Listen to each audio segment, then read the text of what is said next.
Everyone thought the World Cup belonged to the giants, the Brazil, the France, the Argentinas, the countries with endless talent, massive budgets, and millions of fans.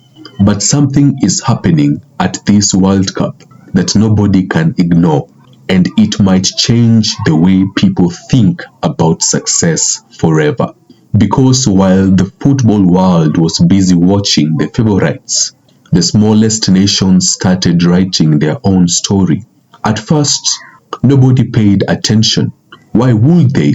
On one side were global superpowers. On the other were teams many people expected to be eliminated before the tournament even got started.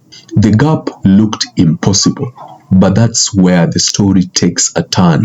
When Morocco stepped onto the pitch against Brazil, most people expected one thing, one lesson.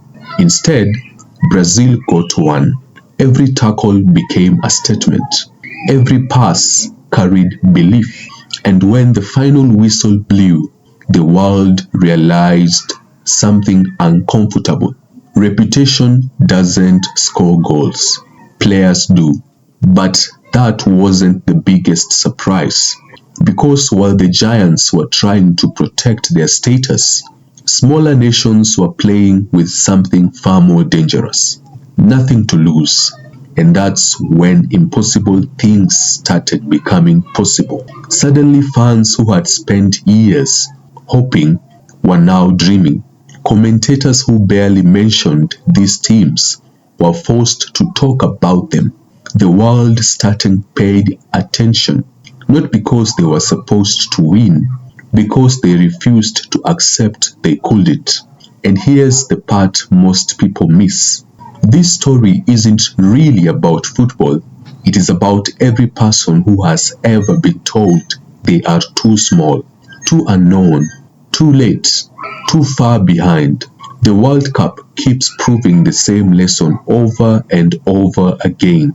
The size of your beginning does not decide the size of your future, because somewhere right now, another underdog is stepping onto a field. Another team nobody believes in is preparing for their chance. And if this tournament has taught us anything, it's that dreams don't care how big your country is. They only care how long you are willing to fight for them. And that's why the biggest story at this World Cup isn't who was expected to win.